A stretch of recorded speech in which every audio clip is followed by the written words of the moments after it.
Welcome back to the channel. Welcome back to the vlog. My name is Evan and this is Sense or Sense. And today I'm coming to you with a topic that's near and dear to me. I think that this is the number one thing that you can teach your children as an adult about money, and you can also learn from it yourself. And this is something that I learned roughly 40 years ago, and I call it humble money. So I want to talk about how this came about in my life, how this is important for your kids, and how it's important to apply it yourself in front of your kids as well as in your own life. And I consider this to be the most important thing that I learned about money at an early age. And so it kind of shaped my entire future about how I looked at spending money, saving money, tracking money, budgeting, and eventually getting to seven figures and beyond with my overall savings and investments. And so again, this is called humble money, and it all traces back to what my parents taught me at a very early age, almost 40 years ago at this point. And it started, I'll give you a story. It started one day I lived in Austin with my parents when I was growing up. And one day I was walking around Zilker Park. Some of you guys might know that park. It's a beautiful park in central Austin. And I was walking around with them, and they had these little, like portable bathroom areas. They weren't like porta potties, but they were, like little stone buildings with bathrooms and stuff. And there were several of them around the park. And my dad and I walked near one of these, and I happened to find a $20 bill nearby. And I picked it up. And of course he was like, that's gross. It probably came out of the men's bathroom, what dads and moms always do. And took it from me and basically put it in a baggie. But it was the first time that I had ever found a significant amount of money. And so of course my inclination was, I was about 6 years old at this point. My inclination was, please, I want to go spend on something.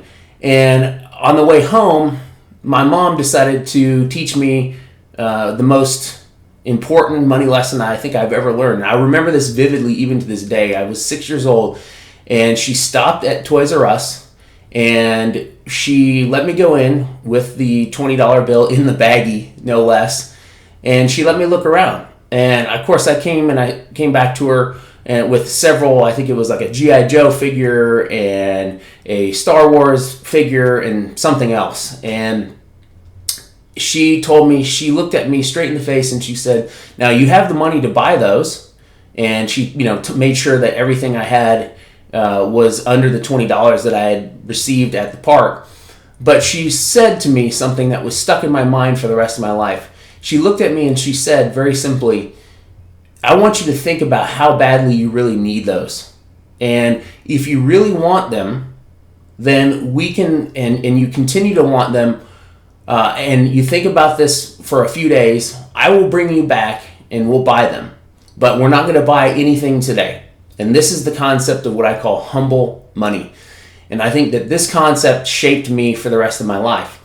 The concept of delayed gratification, as some of you have heard it being called, the idea of, I'm not going to take my money and spend it on something right away. I'm going to think about that and determine how important it is to me.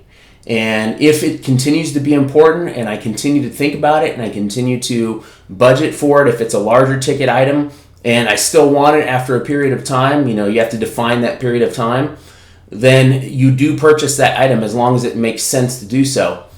And this delayed gratification or humble money is, in my opinion, the reason why I am the way I am today.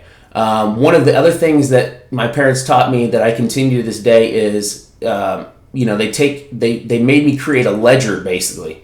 And I keep a spreadsheet with basically a ledger that shows, and I do this just kind of for fun to show my son, but it has the cash on hand that we have at our house. And anytime he makes a purchase or a gets an allowance or something like that, we go together and we sit down and we figure this out together. And we subtract and add, and this kind of gives him an understanding of how much he has. And I would like to think that, at 7.5 years old, that he has, I think, about $1,300 right now. That's a pretty good amount of money for a 7-year-old, even by today's standards. But what my parents did was they made me write down all the money that I got both in and out, on a chalkboard in my room. So I always had a chalkboard to kind of write on and have a good time on, but they made me keep a ledger on my chalkboard. And I had the money, I kept my money in my little bank that I had, but anytime money came in, I'd do a plus and add it, and anytime money went out, I'd do a minus and put it up there. And it became a really big deal for me as a kid to understand how much money was coming in and going out. What it effectively did was it created a situation where I was essentially balancing my own budget. I knew how much I could spend, I knew how much I was spending, I knew how much money I had coming in and going out. And what this did is it made me much more responsible about my money on a day-to-day basis. And I'm instilling this in my son, and again, humbling him, humbling myself. I consistently humble myself about what it is that I have. I'm very lucky to have what I have. My wife and I and my son are very well off, upper middle class, and we're capable of, buying a lot of anything essential we need. We buy it within reason, but I keep a ledger and a tab on what it is that I'm spending, a budget, so to speak. And I think it's important, and I think it's the number one life lesson that I learned at a very early age. What it did was it just changed my entire perspective on what it is that's most important about money. To me, I don't look at having a lot of money as a means to going out and spending it right away and getting flashy things and buying expensive stuff. Yes, do I have nice things? Do I take nice trips as witnessed on this channel? I have a nice car, I go on nice trips. But I've also learned to spend my money on the things that matter the most to me.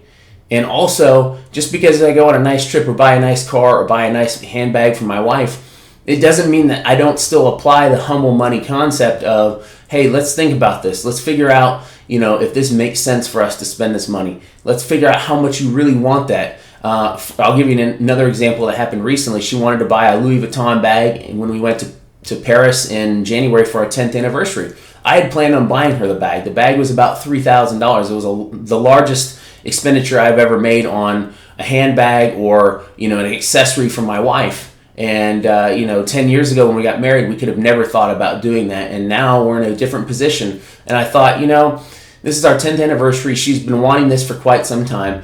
But we went to the Louis Vuitton store in downtown Paris, and she picked it up. She looked at it. She really loved it. She got real giddy about it. And I looked at her and I said, we have 5 more days here. I'm not going to say that I'm not going to buy it for you, but please just think about it, how much you really want it. And let's come back and buy it if you really want it several days from now. And so we did. We sat on it. We didn't buy it the first day. And we went about and did our things in Paris, had a great time for our 10th anniversary. And she came to me, I think about 3 days later, and she said, I still really want that bag. I haven't seen any other bags or any other thing I'd really want on this trip that's more than that, as far as like what she wanted more. And I said, okay. And we went back and we bought the bag the same day. And so this is just another example of how I apply this every day and how I think it's important. I really think that this is one of the biggest lessons that you can teach your kids and then remind yourself of on a regular basis. So, I call this humble money. I call it delayed, people call it delayed gratification. I think delayed gratification in all aspects of your life. Sometimes you can't get away from buying something right away. Sometimes you need to buy something, even if it's just something small, and I get that. But for 90% of your purchases, you should have this humble money, delayed gratification process in place. And I think you'll find that over time, like I did when I was even 6 and 7 years old, is that a lot of the stuff I thought I wanted several days later, I didn't really want. And it allowed me to save a lot more money. It allowed me to put money into investments a lot more. It allowed me to build a nest egg. It allowed me to provide for my family a lot more than I anticipated. And so it allowed my money to compound a lot more too, which is the other life lesson. Compounding money is one of the biggest pillars of investing. And when you humble your money and you save more, you're able to compound that money through investments more, and that makes it easier for you to get through life. So I just wanted to make this one of my kind of off-the-cuff videos. I would really appreciate you guys liking this video, commenting on this video, tell me how your family handle something similar, because I'm always very interested. I have a 7.5-year-old. I would love to hear your ideas on how you continue to keep your child humble.